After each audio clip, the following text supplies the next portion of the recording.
One might just possibly have the most parodied scene in all of Hollywood. The other is a really fun time if you have a phobia of bugs and insects. And guess what I have? King Kong. They remade it.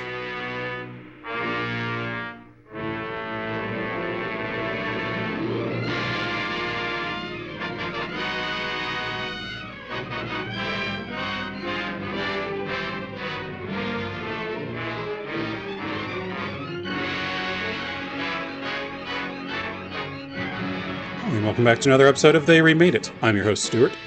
And I'm your host, Jacob. And, man, it's going to be another comment about the weather. And thank God, finally, it's not 90 degrees where I am. It's 85. That's not true here. So I'll just keep going as usual. Yeah. Oh, I guarantee it'll be 90, by the end of the day, now that I've brought it up. But, it has been hellish for a while now, but we got a few big rainstorms, so some sort of front's coming through, and man, does it like to, whenever it shifts into new seasons here, it does so violently. It's never just like, oh, we're going into fall. It's like, okay, no, here's going to be a storm that lasts like 3 days, sometimes even a hurricane, and it's like, okay, now it's going to actually be below 70 for like the rest of the year. So yeah, that's the way it goes. I don't understand why it's so dry here right now, and I don't really get it, because we just had massive storms like 2 days in a row. Mm-hmm. Just 2 days ago, but there's like no humidity right now, which I'm fine with that. I hate it when it's humid, but it is very odd, and it's killing my grass. I don't really know why. That's not normal. Yeah. I mean, that's not a problem I have. It's literally never not humid here, which, for better or worse. Yeah. But well, that is an odd one. You're definitely closer to the sea and the coastal winds than I am, so you're going to get a lot of that. I do also effectively live in a swamp, but it's the local environment has disguised that somewhat. Yeah, well, you also eat onions like whole, but I don't bring that up during the record usually. You just compare me to Shrek, you son of a bitch. So what have you been watching? Hey, well, not too much on the movie front, just because it's been hellishly busy on my end with work mainly. But I've been able to do a couple of things on that front. Went to the first one I saw a good bit ago, since it's been a while since I recorded. It's called The Invite. I'm sure you and I have talked about it at some point. Oh yes, we have. Not on the show, but yeah. Yeah. General premise: fucked up married couple has friends over. Turns out or neighbors over. Turns out neighbors are swingers, and they are going to invite them into a swinging relationship. And it's pretty damn funny. It's got Seth Rogen. It's an Olivia Wilde picture, and she's also one of the main leads. And then Penelope Cruz and Edward Norton act alongside them. It was pretty damn good. It's very much like, it builds all of its comedy in the first 90%, and the last 10% is almost played completely seriously straight, in the fact of like, these people's relationships are clearly fucked. So it brings it home pretty well. It does still kind of have the issue that I've always had with anything with Seth Rogen in it, where it feels like anyone outside of him is like a normal human being, and then he's just kind of like a weird jackass who just happened to be invited, Like, the whole thing is meant to be that this couple that's together are pretty comorbid and that sort of thing, or codependent, whatever it would be. And it's meant to show like, they both have their own issues throughout this relationship, but it's like 95% Seth Rogen's character's issues. And it's at a certain point just kind of like, I mean, I get it, but also at the same time, if we're trying to build this as like an equal parts relationship of bullshit, it needs to be a bit more even-handed than this. But otherwise, yeah, pretty damn good. Probably wouldn't see it again, but I think it's funny enough that if like I had friends over, I'd be like, yeah, this one's stupid and funny. Fuck it.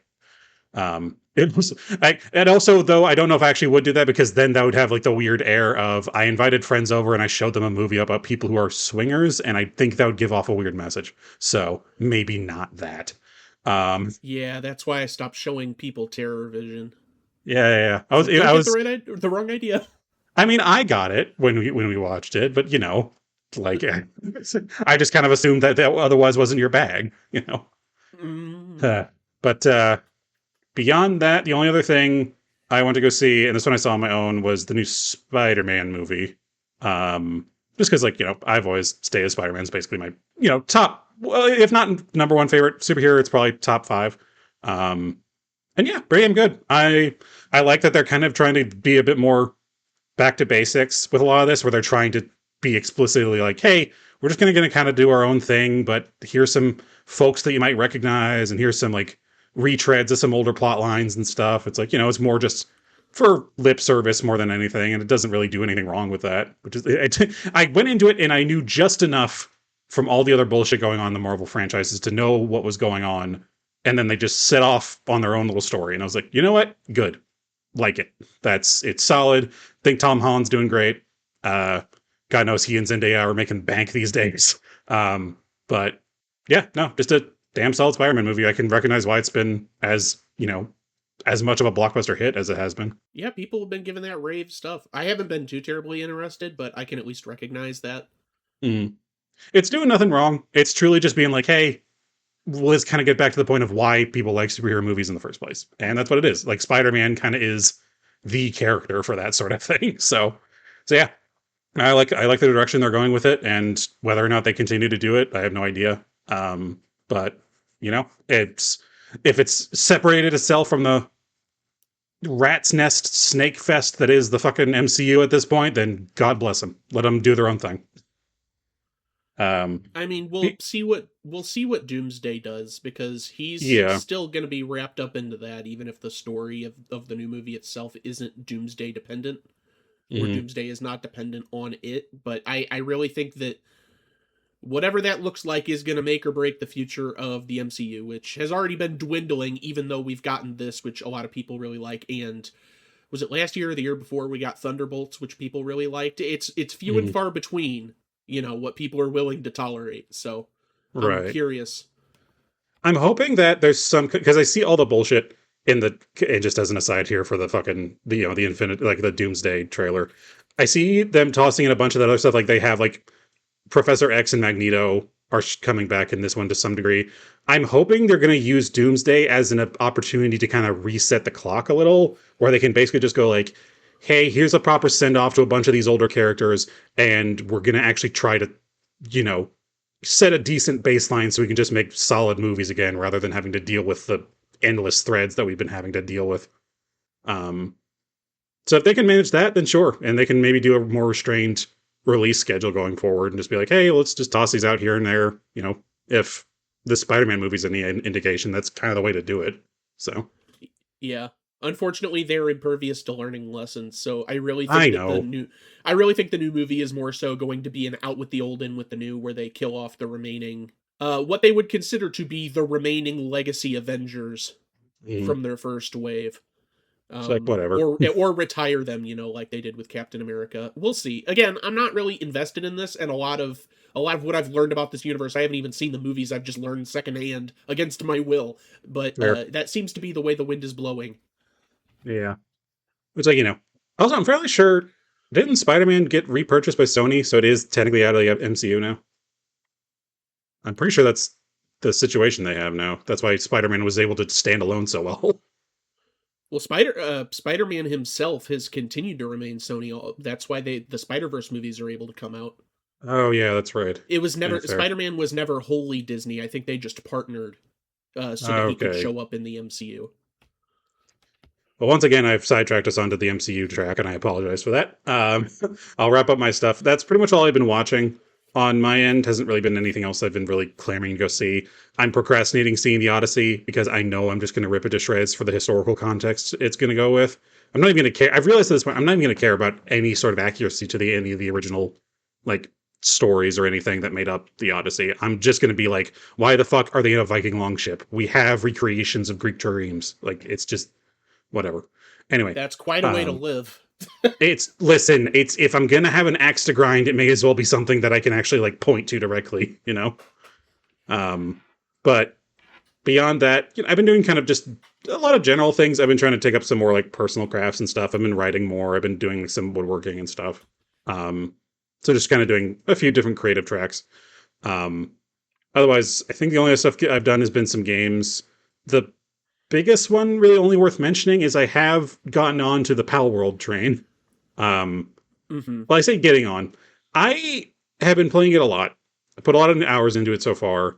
and I still don't know if I'm playing it correctly or like if I'm even enjoying myself explicitly. Because I've said for a long time that the problem I've always had with Pokemon games is I've just never been good with real time or turn based strategy stuff. I've always wanted there to be a bit more of a kind of a real time action oriented battle style to this, and Power World basically does that.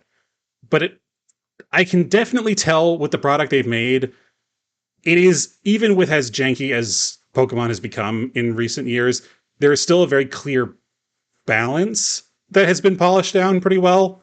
It's like all the jank stuff kind of comes down to a lot of the visuals and aesthetic stuff.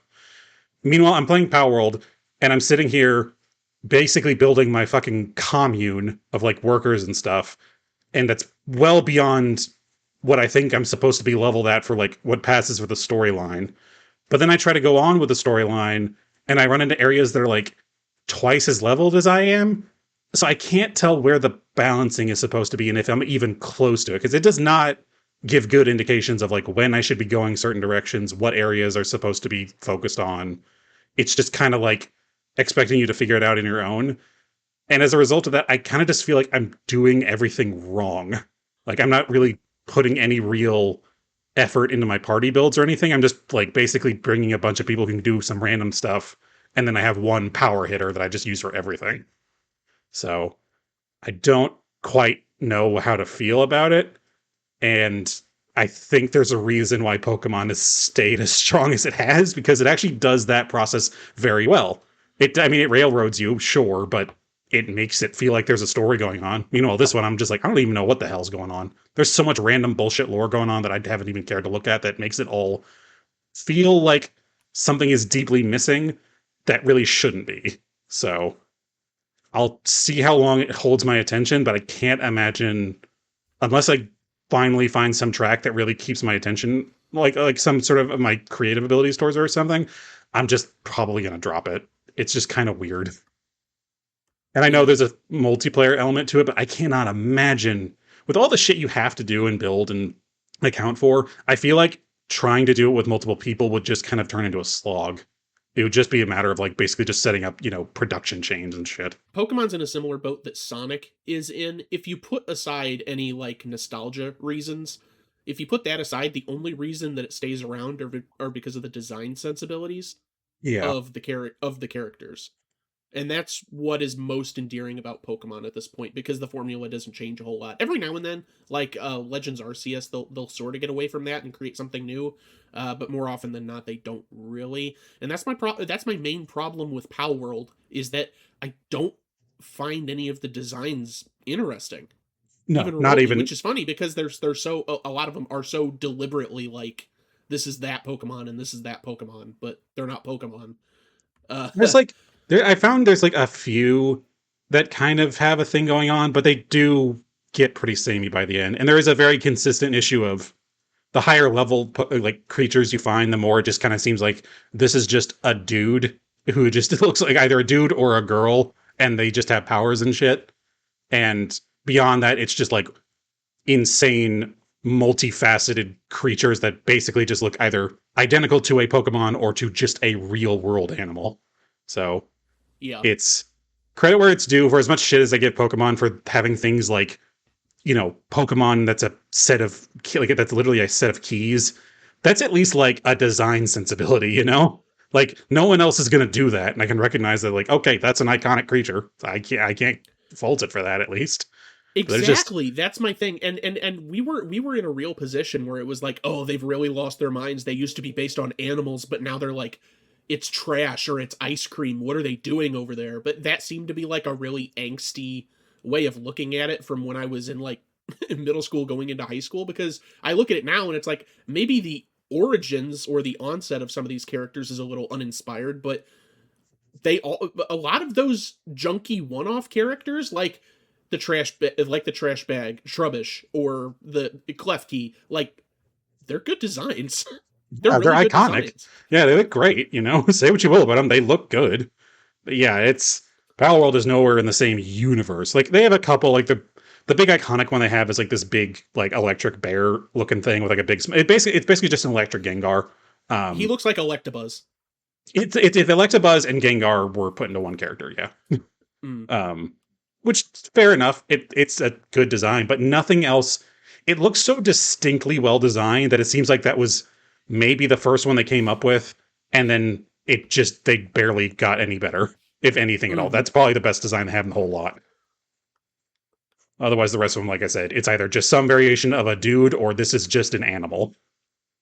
Yeah. So, so, so it's interesting the amount of stuff that goes into it. Like you have to do like full production chains and shit. Like you have to put it together like production, like conveyor belts and shit for that sort of thing. Like as crafting tables, and you can assign people to them. And I know that's the big joke people make of like, oh, here I am with my cute little Pokemon character now work in the mines kind of thing. But it's like at a certain point, it just kind of feels like padding.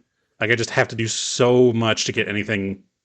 Like it's not even a skill level increase. It's just a equipment requirement increase. Or if you want to keep like having higher and higher level like Pokeballs, the equivalent in this world or whatever, and in order to like actually keep capturing creatures, you have to keep getting weirder and weirder items, which at times feel insanely difficult to find. Like so I've been having to use the wiki constantly, and sometimes it points me to areas that are objectively not in my level. I'm like, how am I expected to find this naturally? There's just no real sense of balance to all of it. So Yeah. Well, we'll see it's if just you continue with it. I'm surprised you got into it at the state that you did. It doesn't feel like there's a lot going on with Power yeah, Worlds updates to pull people in, and it seems like a lot of the novelty of it is worn off. Like, oh, it's Pokemon, but you can put them to work, or it's Pokemon, but you have a gun. Like, real 2010s Dorkly style humor. right. And I will say, riding on the back of a Brontosaurus that you can add multi-launch rocket systems to, the first couple of times does hit like a son of a bitch. I won't lie, but you then realize it's not just the fact of like, oh, the fact that this character has a gun is that it's not like the novelty wears off or anything. It's the fact that they kind of suck. You know, you start Mm. using it and you're like, this is barely doing any fucking damage. And this character isn't hurt by explosions that much. I need to be using it for its water attacks, so I don't even bother with the rocket launchers. So It sounds at a like the certain, novelty wore off. it did. It's like, listen, there's something to be said that's fun about it. It's just like it is novel. I'll give it that. It's just not effective. Is the problem? It's like I'd love Exactly. it if it weren't for the fact of that it just wasn't good at what it was purporting to do. You know, Yeah, I it. mean, that would keep you engaged. Yeah. So as it is, like it's just kind of odd. So I'll see if I'm maybe just like missing out on an aspect of it, or I'm just not playing it correctly, or whatever. But who knows? I'll see where I go with it. I only just now got into the point of extracting crude oil, which is a whole other thing. But that's pretty much it for me. At least for me, I'll keep it short and sweet. I watch things, I play things, I read things, whatever. I watched a different movie with Zendaya and Tom Holland, and that I did see the Odyssey in theaters, all 2 hours and 58 minutes of it, or however long. Christ. But it's one of those that this is one of those instances where I won't complain about the runtime, because Nolan usually has a reason for his runtimes, and similar to Oppenheimer, I didn't really feel the runtime. It Mm. sort of just washes over you, so I didn't have a problem with that. Some of the casting is still kind of strange to me, not in that people aren't doing a good job, because I think a lot of the cast, like the roles actually fit. Especially I think Robert Pattinson is the standout here, doing some particularly fantastic work. But Good for him. just as a whole, it feels discordant sometimes. But aside from that, I had a good time with it. Obviously, the adaptation stuff is like whatever. That's like probably pissed people off saying that, but that's like a nonsense complaint. Like, who cares? It's not a book that came out like 10 years ago. It's mythos that The are Odyssey. forever years old and has informed plenty of stuff. Like, I don't see a reason for people to be mad at that. And even then, from an adaptation perspective, if you treat like, I got a translation of the Odyssey written by Homer Simpson. I have a translation of it here, and I want the movie to just adapt the moments in the book. The book that I am holding. It does that. Like, I don't even Fair. understand the complaints about the adaptation thing, because all of the beats of the story of the Odyssey are present. The main thing they play with is the timeline, and this is not spoilers by any means for a centuries-old tale, but No. most of the movie is told via Matt Damon as Odysseus on Calypso's island, recalling how he got to that point, and then sprinkled That's cool. throughout, yeah, sprinkled throughout is Telemachus trying to deal with what's happening back home. And that's really just the way the story is told is really where it diverts from from the original tellings of the Odyssey. So I don't really understand the complaints about that. I mean, I understand the complaints about casting, especially some of the more racist complaints. I know what those people are saying, but as far as like this isn't my Odyssey because someone didn't say a line word for word from the myth, I don't know, get over yourself. That's perfectly fine. What's really interesting about the movie is that it's less of an Odyssey movie and it's more of a movie about the fall of the Bronze Age from the perspective of the mythos of the Odyssey, and that I found much more interesting than just telling myths and hopping from island to island. I think Nolan does a really good job when he does things like that. I mean, he did the same thing with Oppenheimer. It's not a movie that is just telling you about the life of Robert Oppenheimer. That is the framework for which a different story is being told. And I always think he does a really good job of that. It's just, my complaints really just go back to, at times it doesn't feel like the cast is meshing as well as they probably could, but I can forgive it. It's like I think I gave it like 4 stars. I really did enjoy it. It's not perfect, and it is definitely not maybe top 5 if I had to analyze all Nolans, but it would if I had a top 5 list, it would probably be at the bottom of that top 5. You know what I mean? It's pretty good, especially for recent output, but he's definitely done better. Fair. And I don't know, adaptation, I think that's where the alternate storytelling comes into place. He's not really an adapt material kind of guy. That's not really his bag, so. You say that, and my favorite of his is still The Dark Knight, I'm not even gonna lie. Well, that's not an adaptation either. I mean, the characters existed, but yeah. I guess so. And I mean, The Dark Knight is probably second only to Oppenheimer for me, so I get it. Yeah, I'll be interested to see like how he goes about talking about the Bronze Age collapse, not least of which about the fact of that's a very touchy subject, historically speaking. Just because, like, nobody really knows how it happened. It's kind of a complicated soup of stuff, so. Yeah, but I mean, also, giant cyclopses didn't roam the land, and people weren't turned into pigs, so take it with a grain of salt, because... take it with a grain of salt, because all of this is obviously that's sort of, there's a storytelling device at play through memories and how and people that are potentially unreliable narrators. And I think there's an argument to be made that the Ballad of Odysseus that is told throughout eating halls, which is sort of a recurring theme, could also play a part in how a lot of that information is relayed. It's not like he's trying to make a historical movie and then just sprinkling monsters in. So it's like 300. I mean, in that vein, yeah.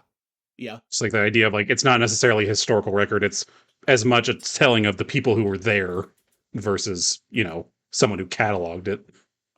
Yeah, that's way more accurate. Yeah, fair enough.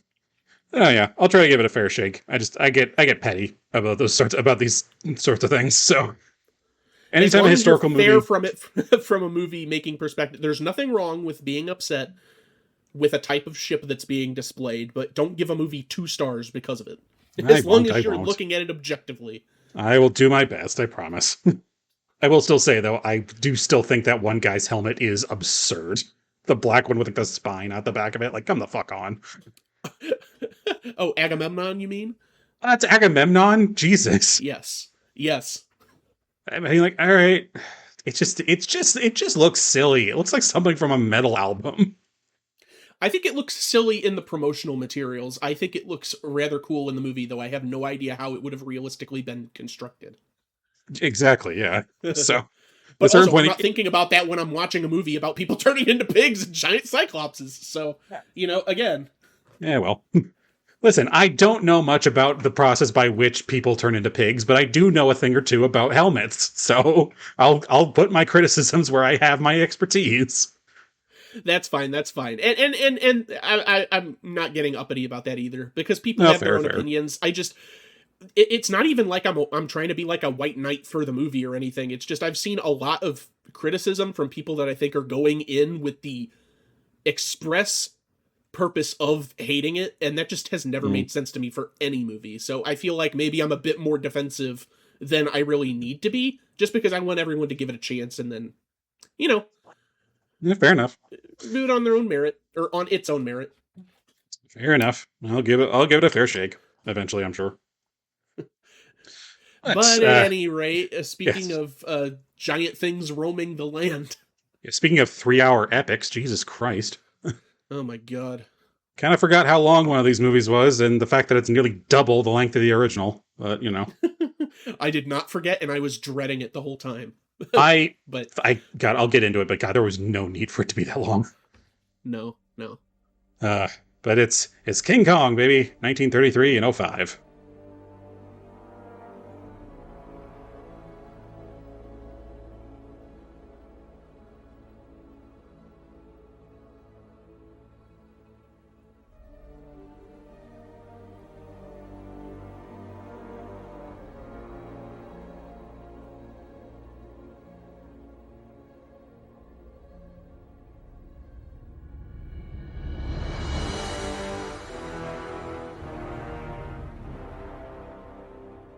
Like I said, the original King Kong was released in 1933. Its main cast and directing group was made up of Marion C. Cooper and Ernest B. Schutzack as director. Screenplay by James Creelman and Ruth Rose. Story by Edgar Wallace and Marion C. Cooper. Its main cast is made up of Fay Wray, awesome name, as Ann Darrow. Robert Armstrong as Carl Denham. Bruce Cabot as John Jack Driscoll. Frank Reicher as Captain Englehorn. Sam Hardy as Captain Weston. Victor Wong as Charlie. James Flavin as the second mate Briggs. Etta McDaniel as the native mother. Everett Brown as the native in an ape costume. Great credit. Noble Johnson as the native chief. And Steve Clementa as the witch doctor. Cast credits misspelled as the Witch King, apparently. So, jumping into the plot. In New York Harbor, a filmmaker, Carl Denham, known for wildlife films in remote, exotic locations, is chartering Captain Englehorn's ship, the Venture, for his new project. However, he's unable to secure an actress for the female role that he has been reluctant to disclose. In the streets of New York City, he finds a struggling actress in Ann Darrow and promises her the thrill of a lifetime. Soon after, the Venture sets off, during which Denham reveals that their destination is an uncharted island with a mountain in the shape of a skull. A Skull Island, if you will. He alludes to a mysterious entity there named Kong, rumored to dwell somewhere within the island. The crew arrives and anchors offshore. However, soon they then encounter a native village separated from the rest of the island by an enormous stone wall with a large wooden gate. They witness a group of natives preparing to sacrifice a young woman who they've termed the Bride of Kong. The intruders are then spotted, and the native chief stops the ceremony. When he sees the blonde-haired Anne, he offers the trade of 6 of his tribal women, gotta love early 1900s films, for the Golden Woman. However, the cast and crew refuse and return back to their ship. That night, however, after the ship's first mate, Jack Driscoll, admits his love for Anne, the natives kidnap Anne from off the ship and take her through the gate and onto an altar. There, she is offered to Kong, who is revealed to be a giant gorilla-looking beast. I don't know why they clarify it being a giant gorilla-looking beast. It's just a giant gorilla, but whatever. Kong then carries a terrified Anne away into the jungle as Denham, Jack, and some crewmen give chase. The men encounter still living dinosaurs on the island and manage to kill a charging Stegosaurus, but are then soon attacked by an aggressive Brontosaurus and eventually by Kong himself, leaving Jack and Denham as the only survivors. After Kong slays a Tyrannosaurus to save Anne, Jack keeps following them while Denham returns to the village. Upon arriving in Kong's mountain lair, Anne is menaced by a serpent-like Elasmosaurus, which Kong also kills. When a Pteranodon tries to fly away with Anne and is then killed by Kong, Jack saves her and they climb down a vine dangling from the edge of the cliff. When Kong starts pulling them back up, the two then drop into the water below and manage to flee back to the village where Denham, Englehorn, and the surviving crewmen await. Kong pursues, breaks open the gate, and relentlessly rampages through the village. On shore, Denham, determined to bring Kong back alive, renders him unconscious with a gas bomb. Shackled in chains, Kong is then taken to New York and presented to a Broadway theater audience as King Kong, eighth wonder of the world. Anne and Jack join him on stage, surrounded by press photographers. The ensuing flash photography causes Kong to break loose as the audience flees in terror. Anne is then whisked away to a hotel room on a high floor, but Kong scales the building and reclaims her. He makes his way through the city with Anne in his grasp, wrecks a crowded elevated train and several civilians, and begins climbing the Empire State Building.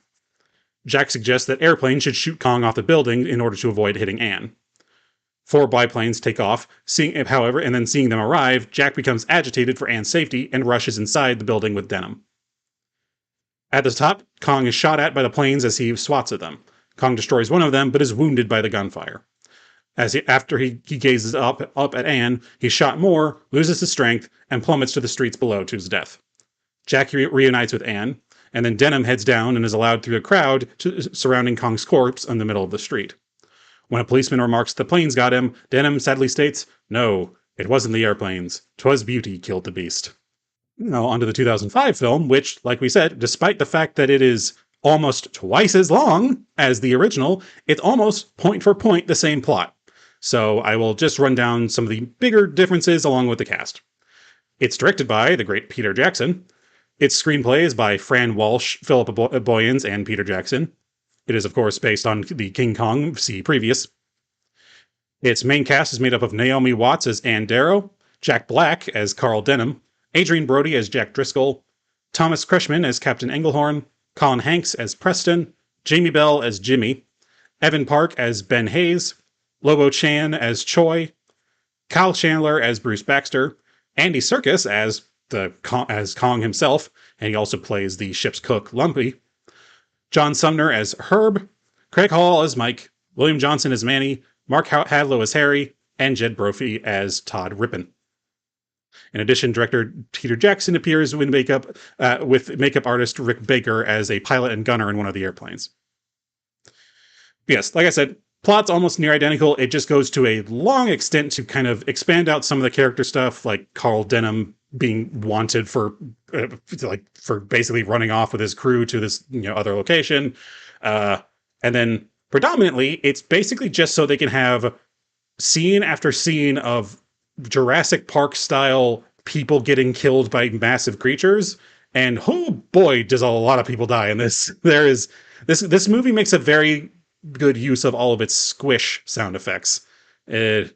Like I said, there's a scene with some bugs and like some giant worms things that even when I was a kid, I messed me up proper, and it still messed me up today. So that is it's a hard memory. I'm sure anyone who's seen this movie knows what scenes I'm talking about specifically. But yeah, that more or less is it, unless I'm missing a major plot point otherwise. But it pretty much is the same deal. Girl meets monkey, monkey comes to New York and dies. Yeah.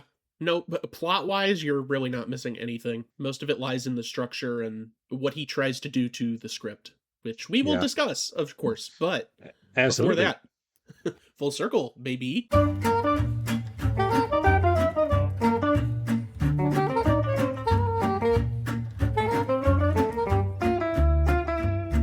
All right, so we have a number of people to get through today, so I'll go ahead and jump into it. Starting off, of course, with 33's King Kong, we have Fay Wray, who played Anne Darrow in that film. She was also Eve Trowbridge in 32's The Most Dangerous Game.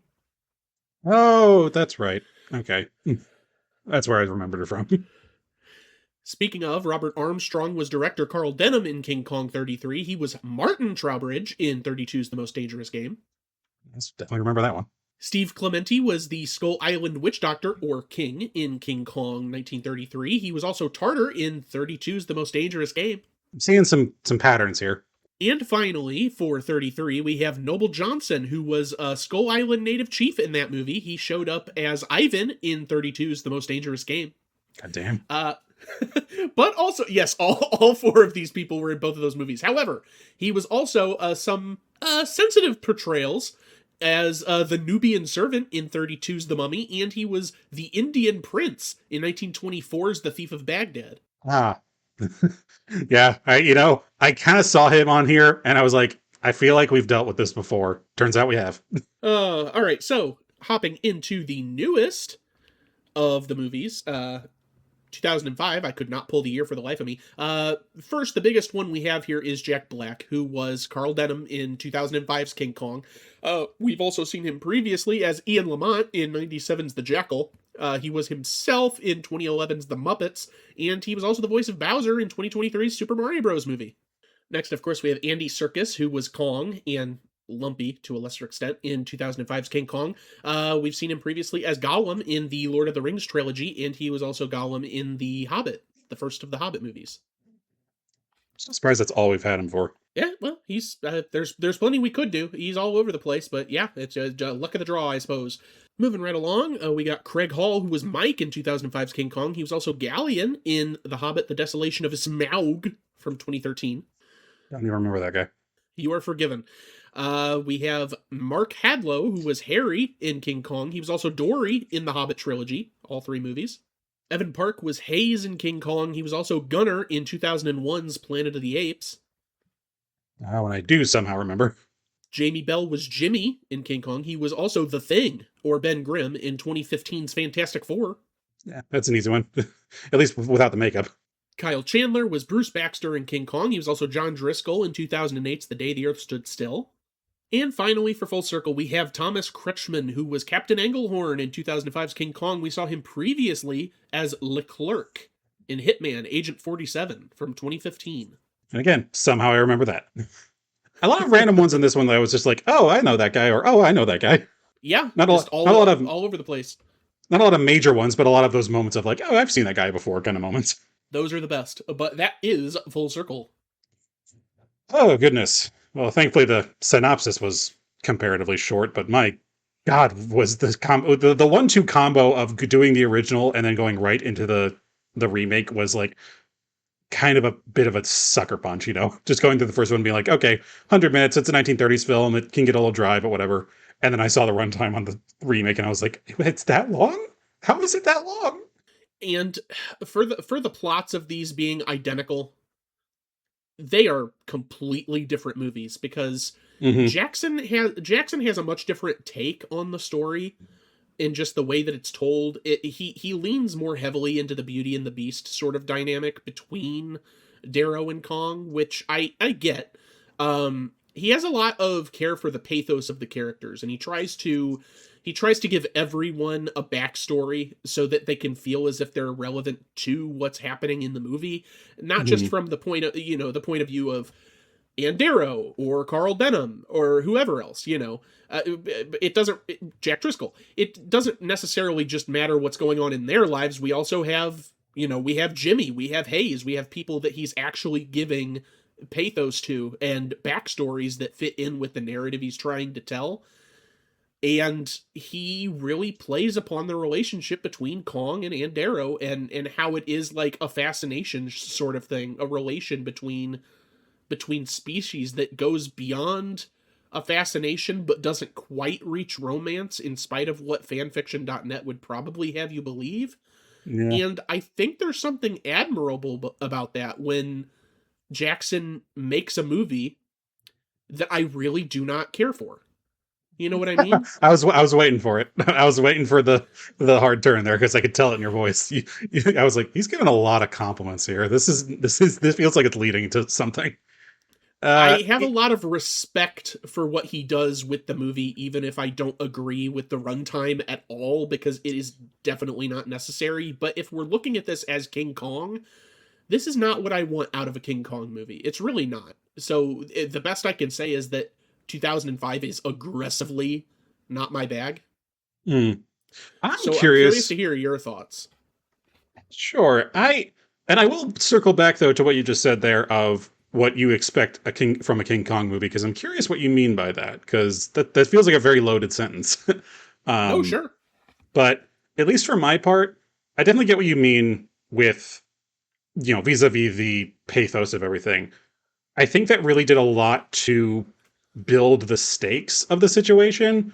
The fact that, this movie basically turns into a borderline horror movie for a good chunk of its runtime, of just like all of these crew members going through the forest and dealing with just, the hell that time forgot kind of thing. And it does give that feeling of, there's some actual stakes going on because these are real people. It feels like we've learned through all of this that, yeah, they have stuff going on, and it's important to kind of see all of it. But it does take away somewhat from whatever the overarching theme I think was supposed to be. Though I will say I'm not dead sure what that is. Because even watching the original film, I know there's a certain amount of like, a lot of those early films are still kind of stuck in that somewhat archaic notion of the late 1800s, early 1900s of, the fascination of the exotic world and the mysteries that are out there kind of thing. And like the collision of the modern world and the, savage world kind of thing. And it it does that more admirably than I've seen it in the past. It doesn't, I mean, obviously, blatant blackfacing aside, but it's at least kind of going. It with what it did, it was doing something that I hadn't really seen before. We haven't really seen that much in the way of like monster attacks New York thing prior to this original movie. We've had some things, I'm sure, but this was truly the progenitor of that to one degree or another. And even then, it still played it fairly tame.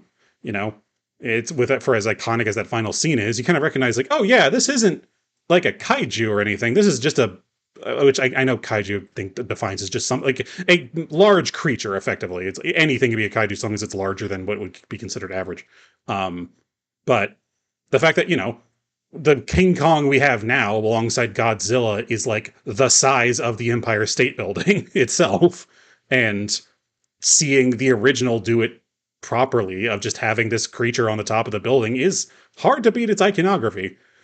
But still, I don't really know what either of these movies ultimately was going for.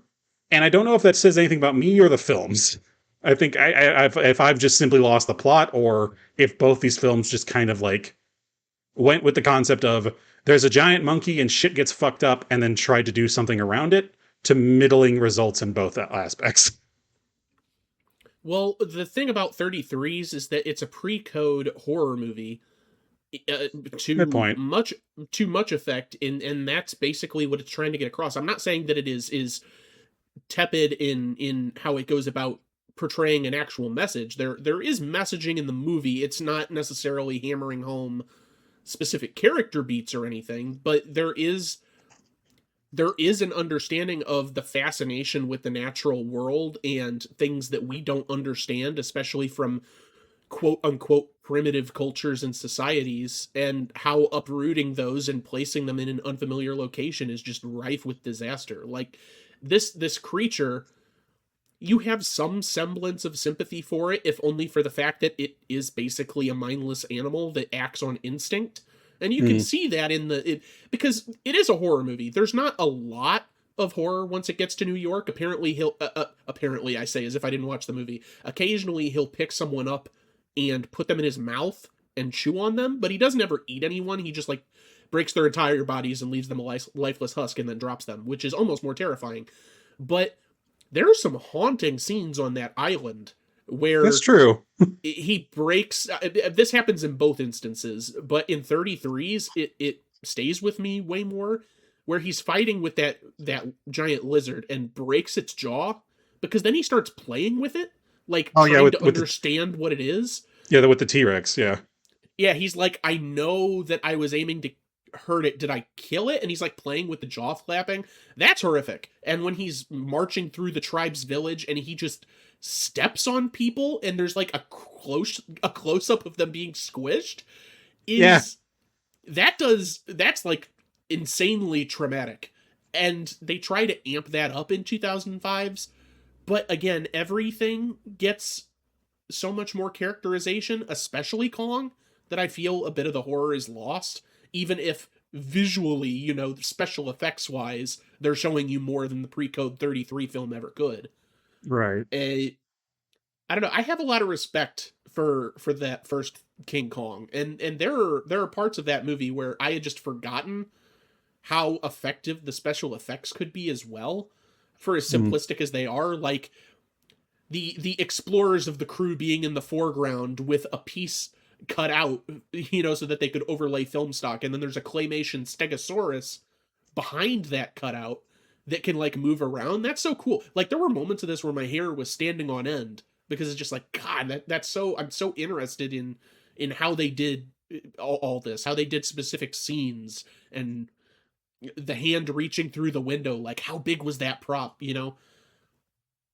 Uh, suppose I I suppose I've become fairly jaded having seen so many movies in the modern film industry that I guess I really didn't take the time to appreciate all of that the first run through.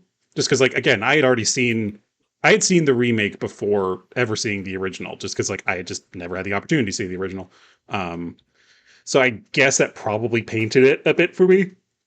But I can definitely recognize what you mean there. Of the fact, like, with it being pre-code as well, means like they can do a lot. Even just the scene of him attacking the elevated train, like seeing all the people screaming and everything, I was like, whoa, that's something.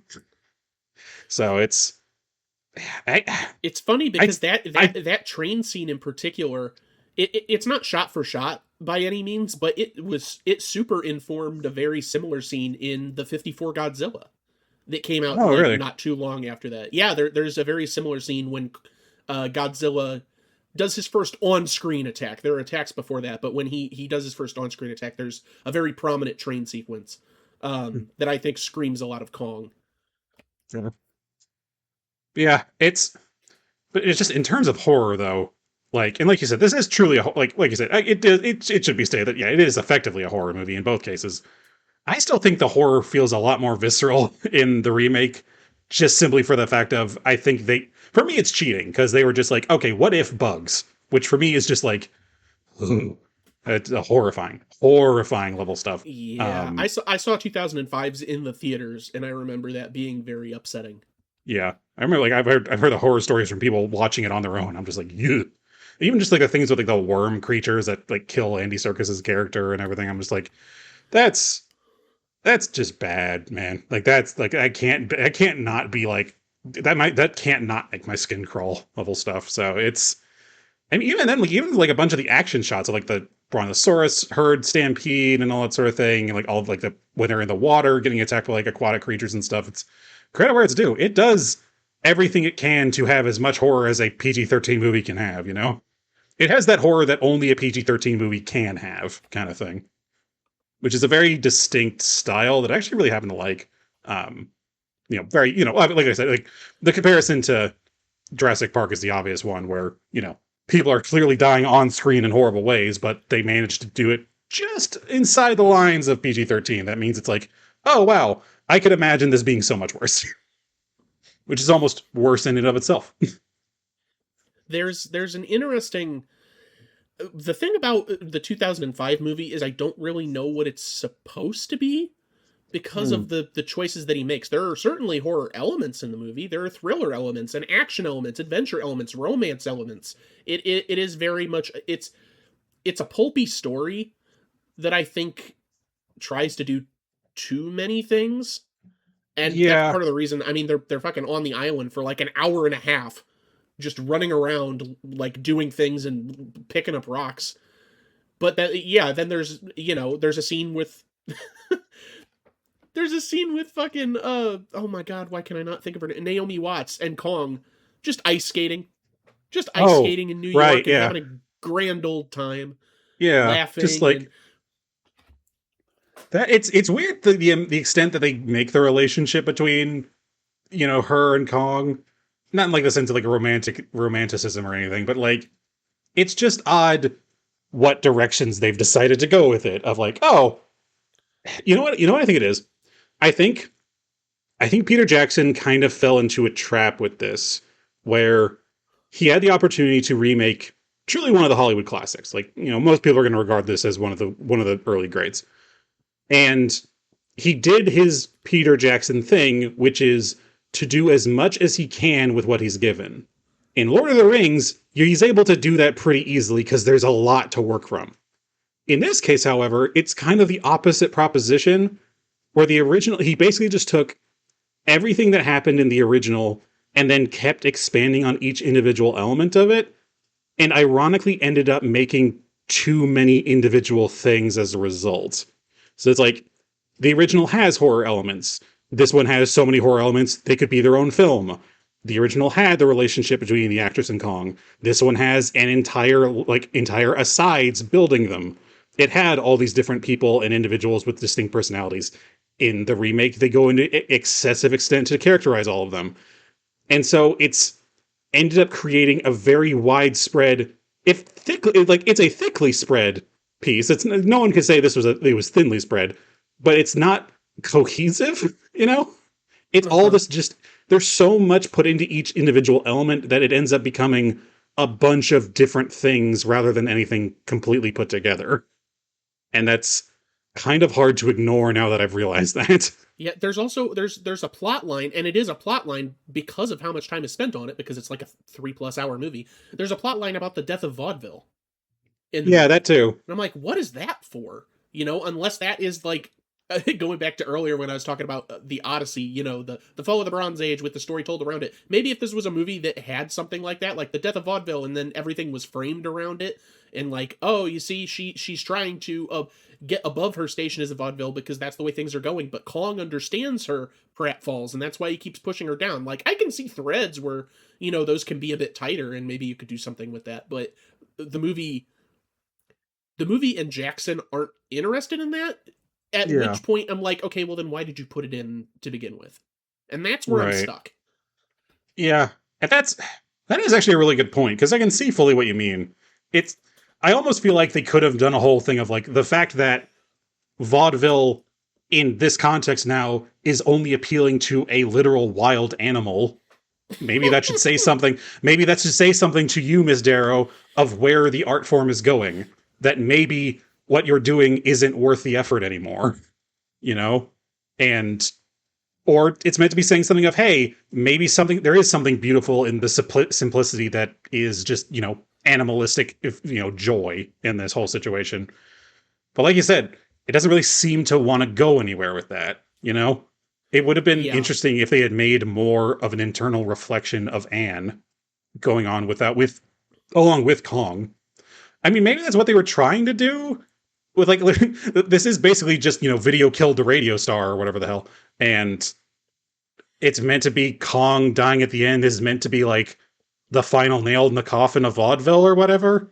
Like, I think it's now I think I'm we're reading too much into we into what I definitely proposed. we definitely are. I am, at least. But it seems like they could have easily gone that route and then just didn't. So it's weird that they brought it up at all. Yeah, I just wish something like that, or anything that made more sense as to her relationship with Kong, because then the ending would make more sense. Whereas Yeah. it's like she's up there because obviously he took her up there, climbed up the Empire State Building with her, so that's why she's there. But she's like defending him from the pilots because she sees the wonder as he looks at the sunset and is like missing home. He's a fish out of water. But there's nothing like really tacked into that, so her defending him more so feels like just, I don't want an animal to die, which I understand, but he's also like killed a ton of people and he's not meant to be here. There, I feel like there's a lot that you could do if you wanted to go this route, but I don't know if Jackson either he doesn't know how he wants to get to the end result that he wants, or he had something planned that got too tinkered with. But following the Lord of the Rings thing, I really doubt that. I think most everything Jackson wanted to do got in here. Yeah. Which goes back to, because I sort of left that thread, like what I want out of a Kong movie, Yes, please. which more so just applies to these early monster movies in general, because King Kong fits into that mold of the Universal monster, even though the 33 Kong was not a Universal, he was an RKO. That's an RKO picture. But it's something that it's a character that you can see pathos and desire in if you really look, but ultimately it is a sense of destruction that needs to be overcome by people because they don't understand what they're dealing with. And that's something that Universal does really, did really well with their adaptations of monsters, whether they're adhering to the source material or not. When you're looking at a lot of those, like Frankenstein, it's like, regardless of what the message of the book Frankenstein is about, the movie Frankenstein, this is a creature that is basically a baby, and it's like, we don't understand science and we're messing with it. Now we need to destroy we have to destroy what we've wrought. Mm. Dracula and the Mummy are similar in that we're messing with times and periods and cultures that we don't understand, whether they're an invading force in the case of Dracula, or we're the invading force in the case of the Mummy. And King Kong is very much the latter, where it's like we're an invading force and we're bringing it back to our civilization to mixed results because we as people do nonsensical things for stupid reasons. Yeah. And that's what I really get. That's what I get out of King Kong, is that it's a story about people and how I will, we're really complicated. I will say I do love the imagery of Kong being chained up the same way the sacrifices are being chained up. And Yes, I love that.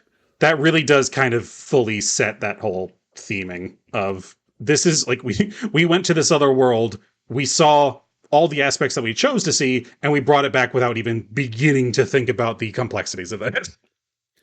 And So talk, you know what? Go back to positives about 2005. I really like what Jackson did with Carl Denham's presentation there, because it's Kong, the eighth wonder of the world. He's chained up, and then there's this whole show that's put on with like the people dressed as tribesmen dancing around. Like that is the thesis of the 33 yeah, Kong right yeah, there, is the fully. spectacle of it. And that's why I That's the think thesis of the that's the thesis of that entire time period. yeah, well, if anyone's character makes sense in Jackson's, it is Jack Black's character, because it is just the entire movie is him chasing after his own ideals of entertainment. And you know, they do that a lot on the island, where people are dying or getting chased and he's just constantly filming. And his Hmm. presentation back in New York, I think his character is probably the strongest and the most consistent. Oh yeah, for sure. It's hard to say if he had an arc necessarily, but you know, Not really. a character need not necessarily have an arc, as it turns out. You know. You can maybe sense that there's an arc starting to happen, especially specifically when they're being accosted by bugs in that cavern, because Hmm. he has every opportunity to film but starts fighting back, although he is in danger himself. So I mean, it stands to reason that he would want to protect himself. And then obviously they get back to New York and he's doing the same shit. So I hesitate to call that an arc, more of a moment of self-preservation. Right. It's like, you know what, fair. I'd be in that same boat. It's like, oh, bugs everywhere. I'm gonna fight as hard as I possibly can.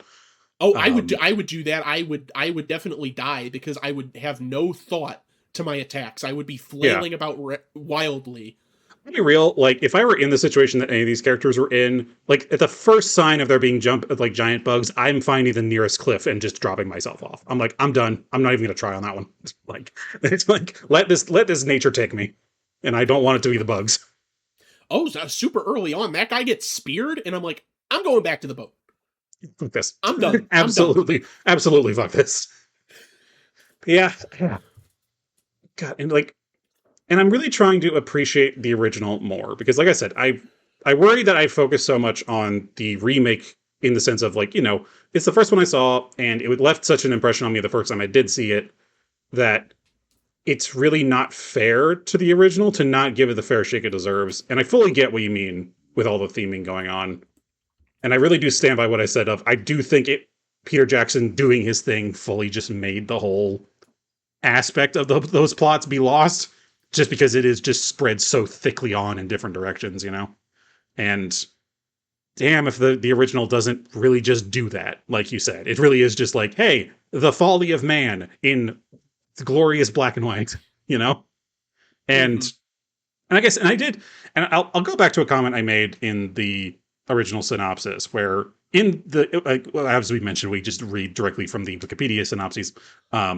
But in the synopsis, it brings up the fact that Kong is described as a gorilla-like creature, not explicitly a gorilla. In the remake, he is like objectively, he is just a giant gorilla. But I feel like it is actually worth me recognizing that in the original, yeah, by all rights, even in this universe, this is probably a fully unique creature. It's not necessarily a gorilla. It's just something we recognize as maybe towards that. He is very And ape-esque. yes, and as a result of that, again, it's just that matter of like, you know, humanity coming into this area thinking they know what's best of the situation and just fucking off with the consequences. And it just really does hit a bit harder now that I kind of think about that, because just thinking about Kong as just a big gorilla, does kind of lessen that, you know? At that point, that really does just kind of become a moment of like, oh, it's just a very big animal versus this is a creature out of the world, you know? Mm-hmm. It's, yeah, that's, God, that actually is a really cool point. I'm surprised that they didn't try to do a bit of that with the remake of like, technically speaking, that this isn't really a creature we know. Like, we could know, we could see as many similar things to it as in our own world as possible, but at the end of the day, we are out of our depth in every means possible. But it really does just act like a big gorilla in the remake.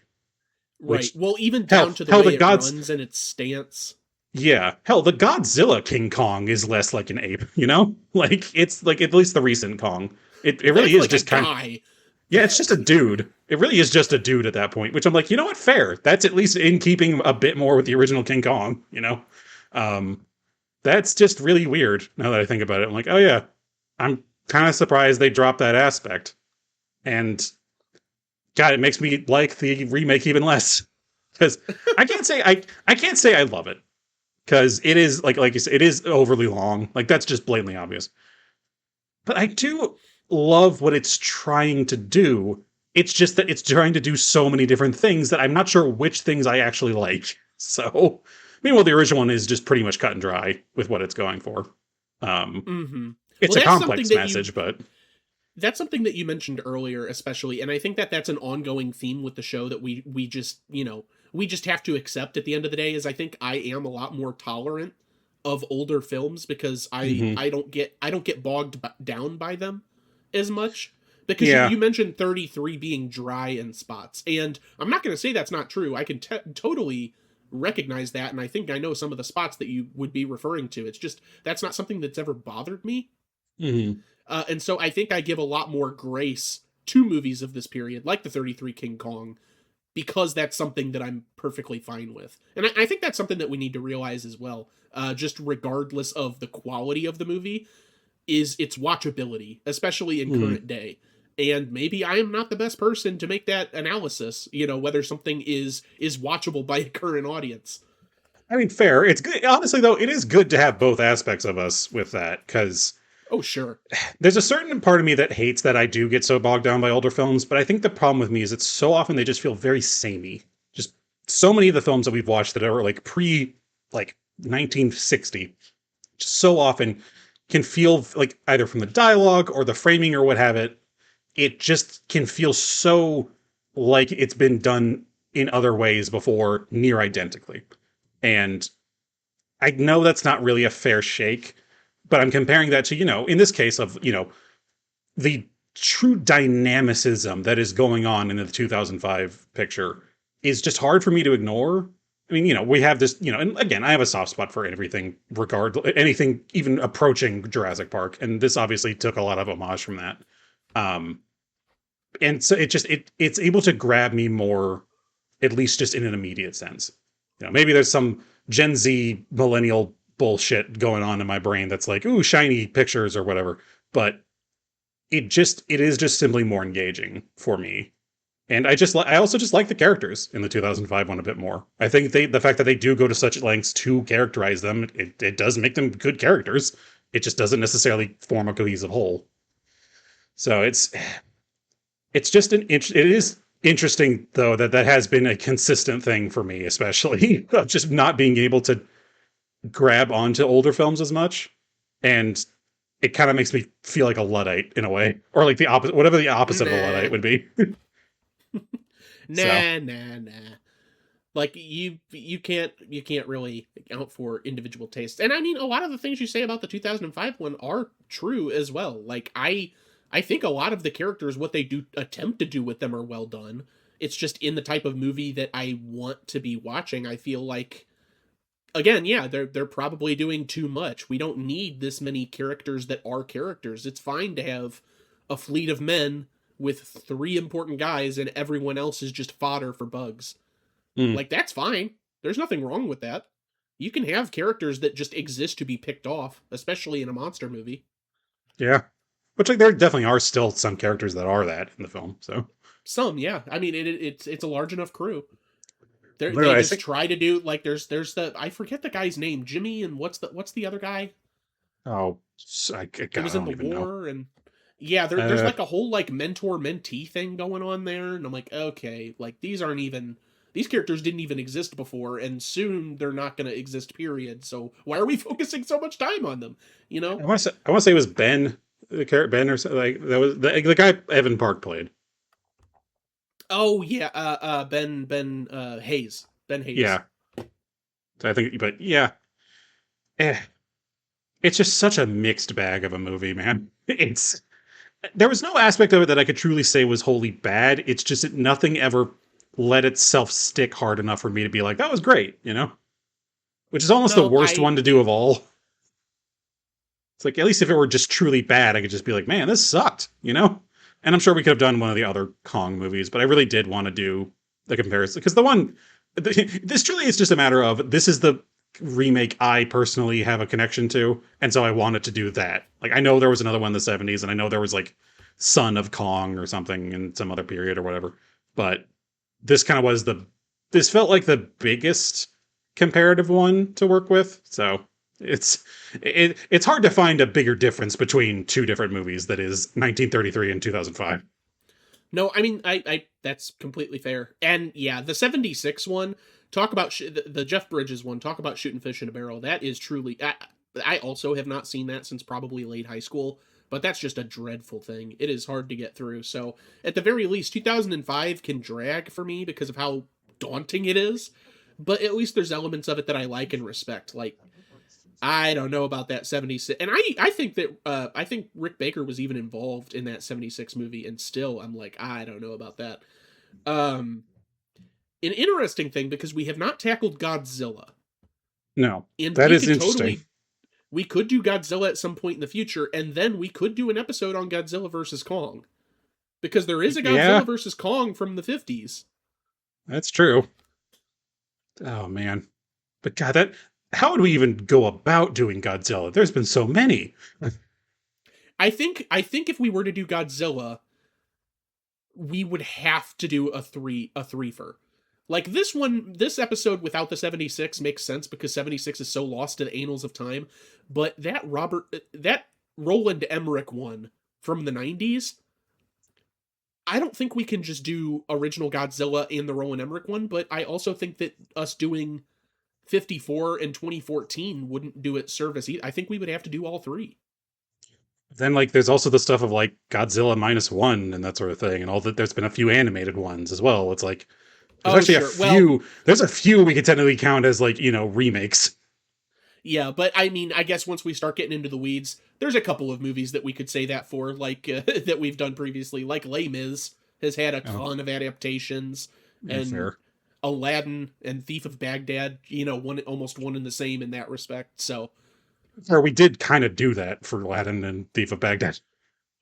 just in that we had two separate episodes, yeah, Yeah, so we at least so tackled that one a little. a little. The second one was more. This is a Disney episode though, so I feel like it stands on its own. Sure.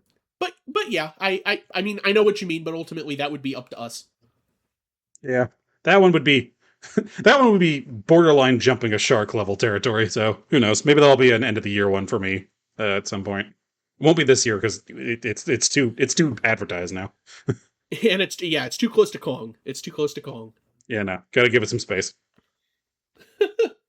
God, it's just gonna end up doing basically a fucking MCU thing of just like, oh, we're gonna do all the films leading up to their encounter or whatever the fuck. Nah. I mean, you said jumping the shark. I think jumping the shark would be us doing something like Lion King, like something that we adamantly said we wouldn't do, and then we just break and do it. I think that's Yeah, the jump the shark moment. that's the point where I give up. Like that's the point where I'm just like, we've done every other possible thing. If I'm at a point where I have to do Lion King as an option, I truly have just been like, I've given up on my efforts here. There's so many Yeah. remakes out there that we could do before that. That is if we get to like year 30 on this. Oh well, I'll be dead by then, so I don't know about that. How old are you again? I'm not. I'm not that old. It's funny actually because you were talking earlier about the Gen Z, and now we are total tangent town. But this is fine. This is related Screw to what it. we've talked about. Um, it's funny because we are not that far apart in age, No. but because of where all of these organizations break up the generationals, the generational charts, I am super young millennial, and you are super elder Gen Z. Yeah. Yeah, That's fully. something to think I get about. that. I call our generation Generation IDK. Generation, who knows? Yeah. Generation fuck it. Generation, most, a lot of our earliest memories were 9/11. Star Like, Trek Generations. yeah. Star Trek fucked generations. Jesus Oh Christ. well, yeah. I love To give a firm 33. yeah, to give a firm answer on this one, I don't know, man. Like, I still enjoyed watching the 2005 one, but as far as if we're gonna like, I will break from my usual tradition of which one I enjoyed watching more and stick to the thesis of the films. And yeah, 33 is the better cohesive piece when it comes to this whole story. It's it's a fun time watching the 2005 one, but in this case, I don't think that's enough. Even if I liked 2005 more, I think I'd still have to go with 33, not just because of the structure, but because like which would I rather watch again? And if these were playing on TV, 2005 is not going to suck me in because I know that's going to be an entire afternoon. Right. Fair. If they trimmed it down a bit, it would be an easier fight or a more even fight. But nah, Made for TV version. like even like just a little, man. Yeah, like they could cut a few of those death scenes and we'd be fine. No bugs, no ice skating, no. Or at least make the ice skating part of like a montage, you know? Yeah, with like the turtles, so happy together. Yeah, Yeah, exactly. Yeah, you get what I mean. I do. I do. Ah, man. Oh, you got any topics? Because I do I not. I have a So, jokey I have a jokey one, if mm, that's good enough. It's about as straightforward as it gets with these. It's not trying to do like an alternate reality thing very much or anything, but it's simply if you could give a different final line to the director character at the end of the movie instead of "'Twas beauty killed the beast," what would you have him say? oh, spaghettios. For me, it would be Jack Black breaking out into a Tenacious D song completely out of nowhere. Just the whole Maybe thing. in maybe like in vaudeville style, which I think would be funny. Okay. So you're Kind thinking of specifically 2005, as in opposed to this just case. Kong in general. In this case, yes, but as far as the actual character himself, I'm not too sure because I feel like I don't really like the line "'Twas beauty killed the beast" simply for the fact of that doesn't really work even within the thesis that this movie was setting up, kind of thing. It truly is like how like my man, it wasn't the girl that got him killed. It was you and all your bullshit and all the bullshit that is humanity's ways about going about life. You know? Yeah, I think the implication is that the ape's obsession over the girl or the beauty caused him to, I don't know, miscalculate and get killed, but that's not really true. So Yeah. he wouldn't be there in the first place if you hadn't brought him, and that you bringing him to the island was not based on his obsession with Fay Ray. Yeah. So yeah, I think this is mainly just me having an axe to grind of why was that very much comes off as a line that they came up with early on in scripting and we're like, we got to put this in like at the end, man. This is a perfect line because as it is, it's a good line. It just doesn't work. So Oh, I love that they say that line and then it's like dun dun dun with the end on the screen. I love yeah, that.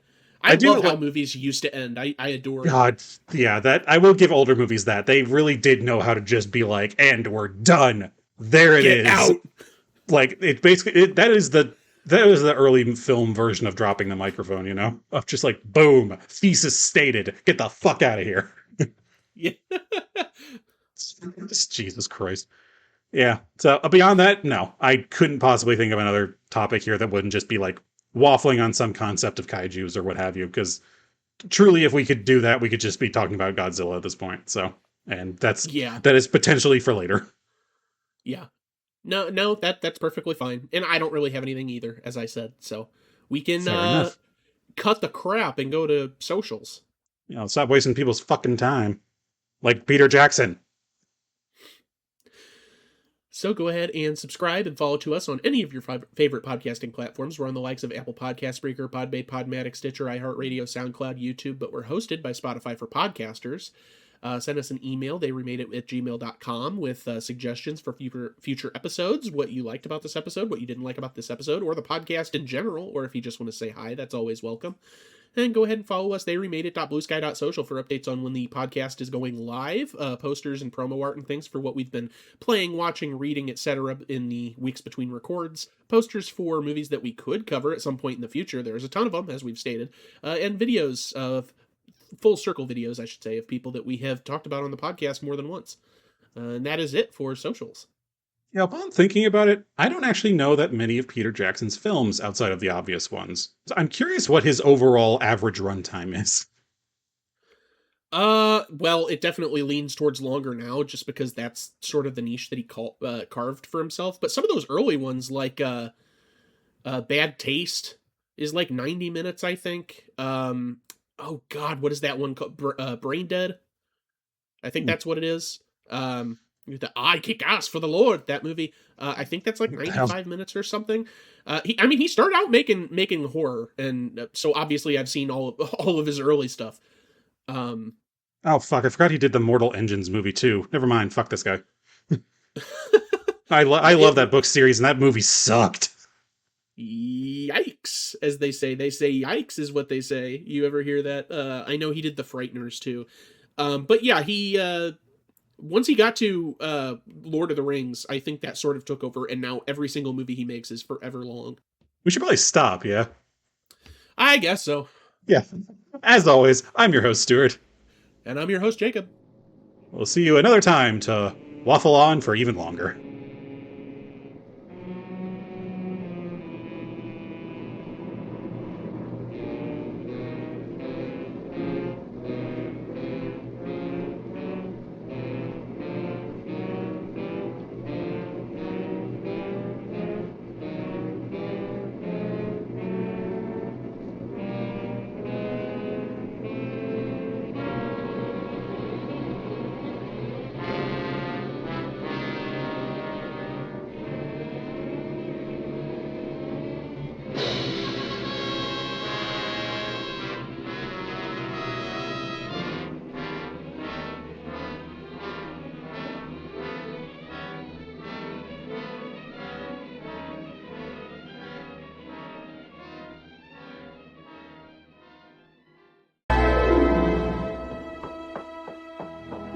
My name is Marge Bouvier. I'm here about Duran.